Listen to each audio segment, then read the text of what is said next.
Alright guys, it's late. I'm way late with this video. It's Wednesday night for me right now, and no real reason for it. I've just been busy the last few days. I was gonna normally make this video right after the game, but then the Denver-Dallas game ran late and I wanted to watch it. So instead of making a video right after the game, which would have been a very different video from the video I'm probably gonna make right now, I am doing it after having had the opportunity to think about it for 3 days. So where do we start with this one, guys? Seahawks win 12-9. Seahawks escape with a narrow victory. And how does that happen? How do you have your home opener against a team that has no pretense of being any good this year, and you score 12 points? You need a fourth quarter comeback to win. You know, how does that happen?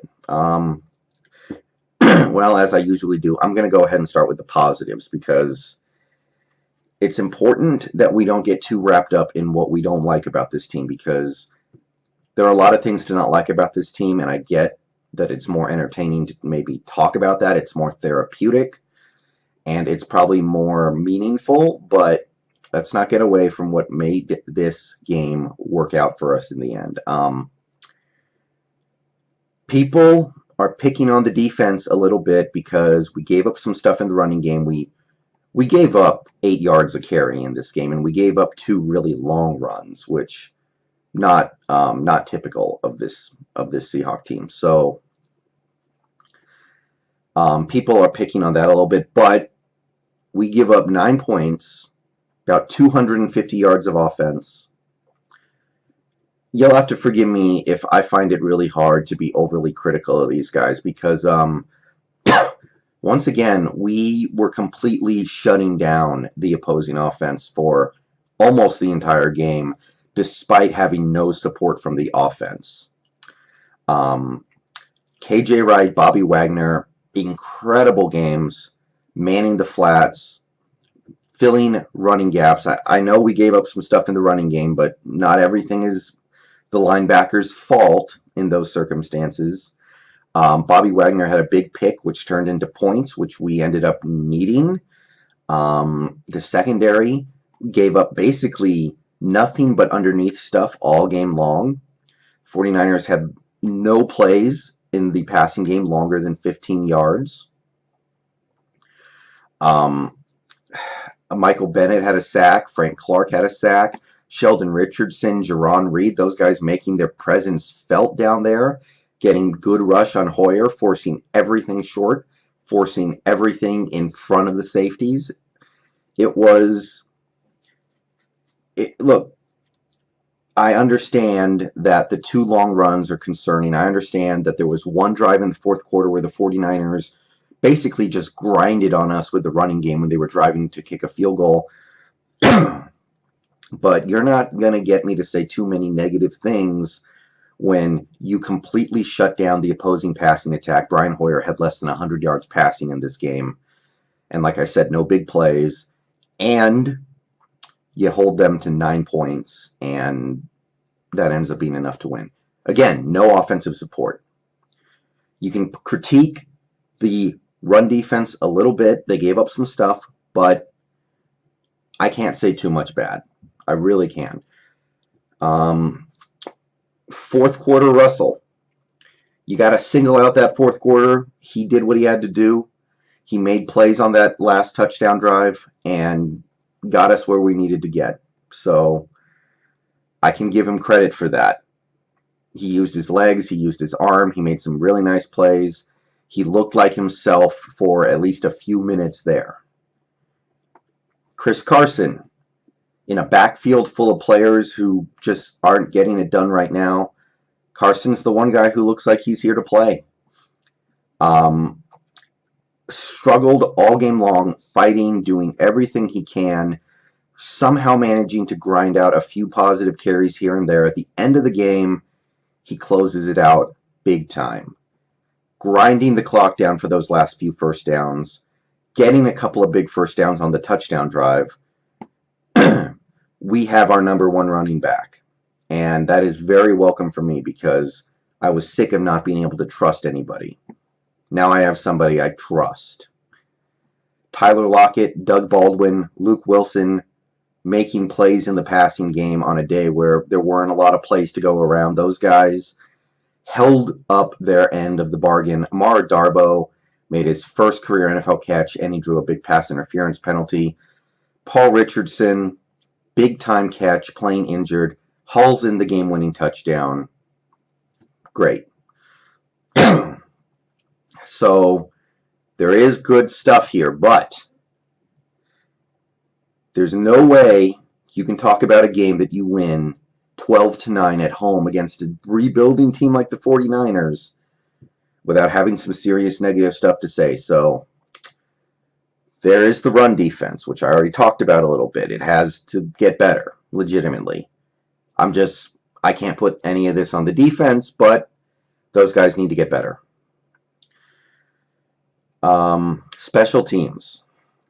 Blair Walsh, I'm going to kick my field goals. I'm going to nail every field goal I kick right down the pipe, but I'm not going to make my extra point that would have made it a 4-point game. I'm going to make everything harder at the end of this game because I miss a 33-yarder. I dealt with this shit last year. I cannot deal with it again. And look, Blair Walsh has earned some respect for what he did over the first couple games, going 5 for 5 on field goals. 3 of those kicks came in Lambeau Field, but I cannot deal with that shit again. And I'm going to be very critical of that shit very quickly if it piles up. Other than that, special teams, we didn't get anything in our return game all game long. Returning was brutal. We gave up some punt return yardage, which you hate seeing. I know Nico Thorpe is out, but we put work into improving our special teams this year. And after week 1, I said, okay, we look good. Now I got to be critical of them. We gave up some stuff in the punt return game. We lost the field position battle in that third quarter when everyone was punting the ball back and forth. And a big piece of that is our special teams. But there are 2 big problems from this game that you really need to address when you're talking about how this game got to where it was, where you legitimately had to escape with a win. You didn't just win, you had to escape, which, it's horrible. Can't happen. Number 1, Russell Wilson. Number 2, the offensive line. It's the chicken and the egg, I understand. Those 2 things are very much related. Russell. Let's start there. Let's start with the quarterback, the guy who we're paying nearly $100 million over the next few years. The big money, doing national commercials, one of the stars of the team, the guy who we depend on to run the offense. I'm tired of having to make an excuse every week. Last week, we didn't play well on offense. Russell Wilson played mediocre at best, and I was like, well, we were playing on grass. We're never good playing on grass. Wilson is never good when he's playing against the Packers. Okay. Now this week, people are going to want us to believe that it was the rain and the wind, which really kicked up as this game went along. And I can see part of that because there are definitely receivers in this game that you can call out. CJ Prosise dropped 2 passes. One was an easy first down. The other was a touchdown.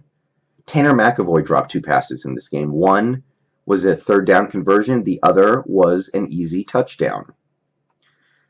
Even, Jimmy Graham had a drop, but he got his clock cleaned right when the ball got there. I don't mind that one. Most players can't bring that one in. I don't have a problem with that. So I understand that if those passes get caught, or even if just 3 of those 4 passes get caught, we might not be having this conversation because we would have won the game by several scores and everything would have looked okay. But, Tanner McAvoy is not a great player. He's not even a good player. He's roster depth.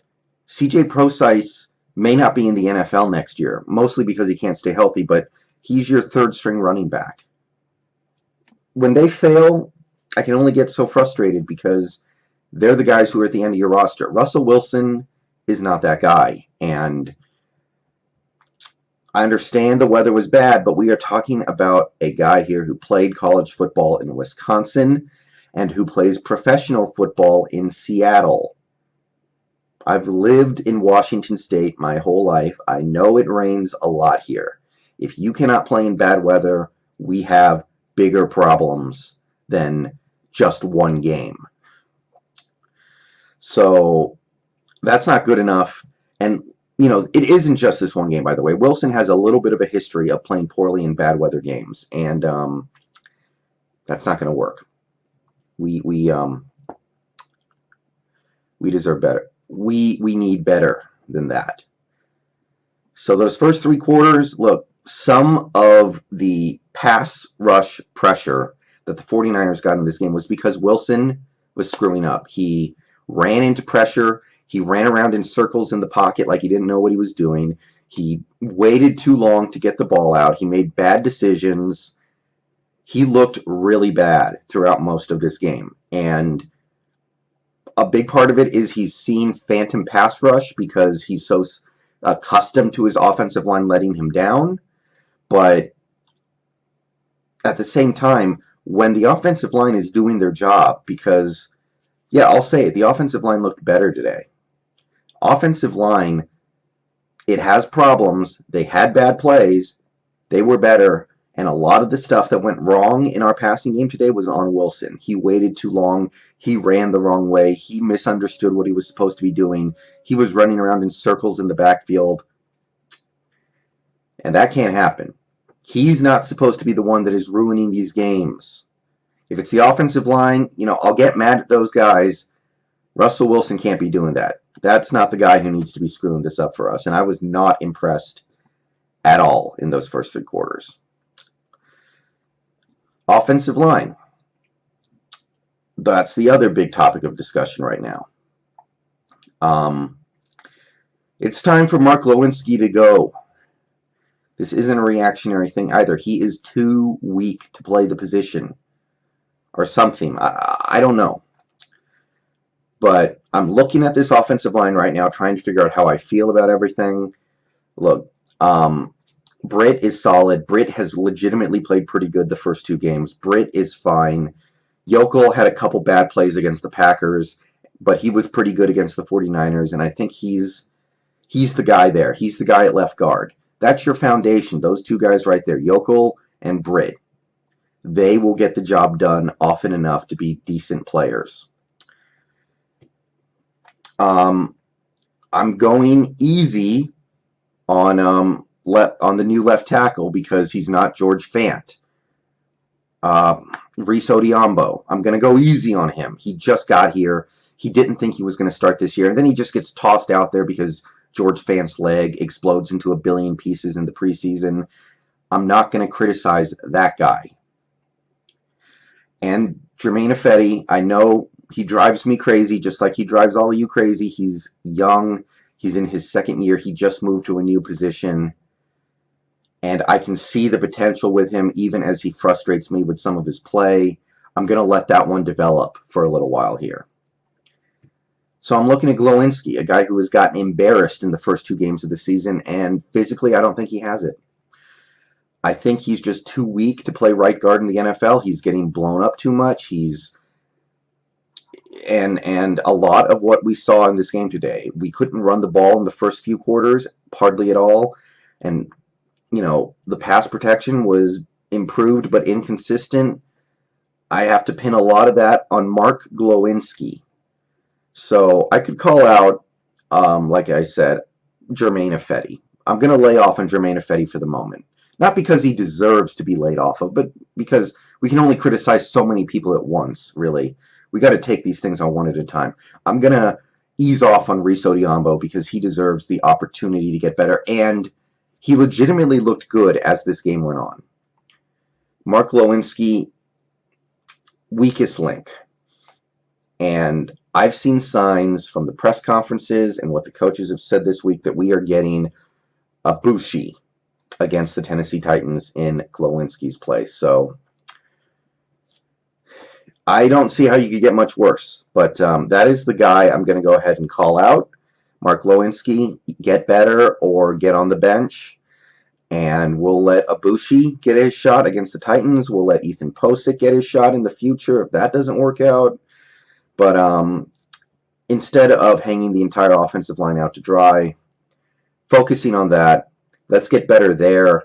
And once we do that, we can think about how we're going to improve at tackle and whether or not we need to make a change there. But yeah, I would have been much more ranty if this had come right after the game, because this game, I mean, it's a joke. It's a joke that we looked this bad against a rebuilding team like the 49ers, but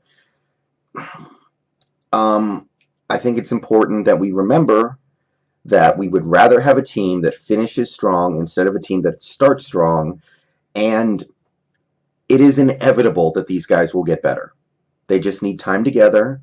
They need the opportunity to figure out who among them is the best at what they do. They need to figure out who their best five are, who are actually the guys who can execute on in meaningful games, not just the preseason, and they need to run with those five until they get enough experience. So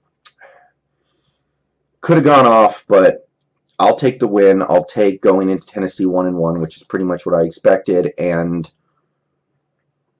I will note the improvement instead of focusing too much on the negatives. But got to get better. You're never going to win a Super Bowl with an offense like this. That's the bottom line. Okay, this video is way too long. I'm going to go ahead and end it in a second. But yeah, we won, so I can't say we're in trouble, but if we don't improve, we certainly will be. Not an easy game this week. I'll talk more about that when the time comes, but not the funnest time I've ever had watching my team play football.